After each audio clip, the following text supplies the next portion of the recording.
अस्सलाम वालेकुम फ्रेंड्स। जैसा कि आपको मालूम है कि ईद उल अज़हा की आमद आमद है। हर तरफ रौनकें हैं, मंडियाँ सज चुकी हैं, लोग कुर्बानी की तैयारियों में मसरूफ़ हैं। लेकिन इस खूबसूरत इबादत के साथ साथ हमारे माशरे में एक अजीब सा रिवाज चल पड़ा है। जैसे ही कोई मिलता है, पहला सवाल यही होता है, हाँ जी, कुर्बानी का जानवर ले लिया? कितने का लिया है? कितने मन का है? क्या कभी हमने सोचा है कि हमारे इस मामूली से सवाल से किसी के दिल पर क्या गुजरती है? कुर्बानी अल्लाह की राह में तकवा और मोहब्बत का नाम है। अल्लाह ताला को ना तो जानवर का गोश्त पहुंचता है और ना ही खून।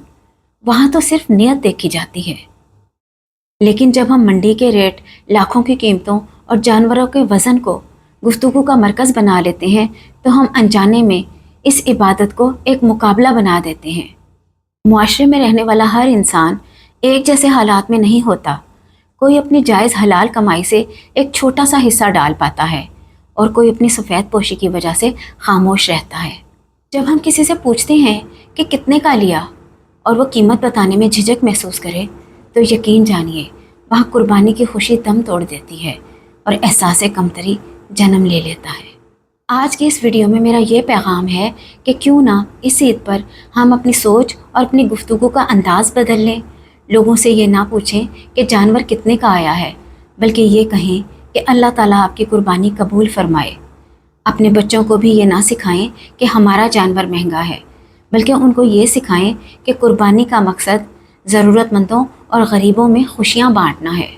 सोशल मीडिया पर जानवरों की कीमतों की नुमाइश करने की बजाय अपने इर्द गिर्द मौजूद सफ़ेद पोश लोगों की खामोश मदद करें।